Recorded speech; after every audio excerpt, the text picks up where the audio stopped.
అనేక మంది క్రైస్తవులు లేకపోతే యవనస్తులు ఈ లోకం ఎలాగ ప్రేరేపిస్తే అట్టి రీతిగా బ్రతకడానికి ఇష్టపడుతున్నావే, కానీ నువ్వు అనేక సంవత్సరాల నుంచి నేను క్రీస్తుని కలిగి ఉన్నాను, నేను క్రీస్తు కోసం బ్రతుకుచున్నాను, నేను కూడా క్రైస్తవుడినే, నేను పాటలు పాడతాను, కార్యక్రమాలు ఆడతాను, నేను అన్ని ముందుండే చూసుకుంటాను అని చెప్పుకునే ఈ తిరిగే యవనస్తులందరికీ దేవుడు మాట్లాడుతున్న మాట ఏంటంటే, ఒకవేళ దేవునికి నచ్చిన జీవితం నువ్వు బ్రతక, ఆయన నీ మనస్సుని ఏదైతే ప్రేరేపిస్తున్నాడో ఆ ప్రేరణకు తగ్గట్టుగా నువ్వు బ్రతకలేకుండా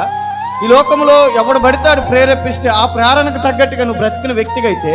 నువ్వు చేసిన ఈ కార్యక్రమాలు, నువ్వు చేసిన అడావిడి, నువ్వు పాడుతున్న ప్రతి పాట ఆయన దృష్టికి అసహ్యకరమే. కాబట్టి నీ మనస్సును మార్చుకొని, నీ బ్రతుకును మార్చుకొని,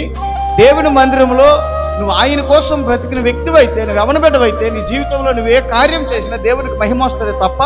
నీ బుద్ధి, నీ మనస్సు, నీ స్వభావం మారకుండా ఈ లోకము ప్రేరేపణతో తిరిగినంతసేపు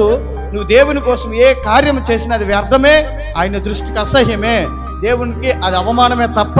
నువ్వు మహిమను తెచ్చాను, ఘనత తెచ్చానని బిల్డప్ కబుర్లు బయట మాట్లాడటమే తప్ప నీ వల్ల దమ్మిడి ఉపయోగం దేవునికి లేదు. ఈ విషయాన్ని గమని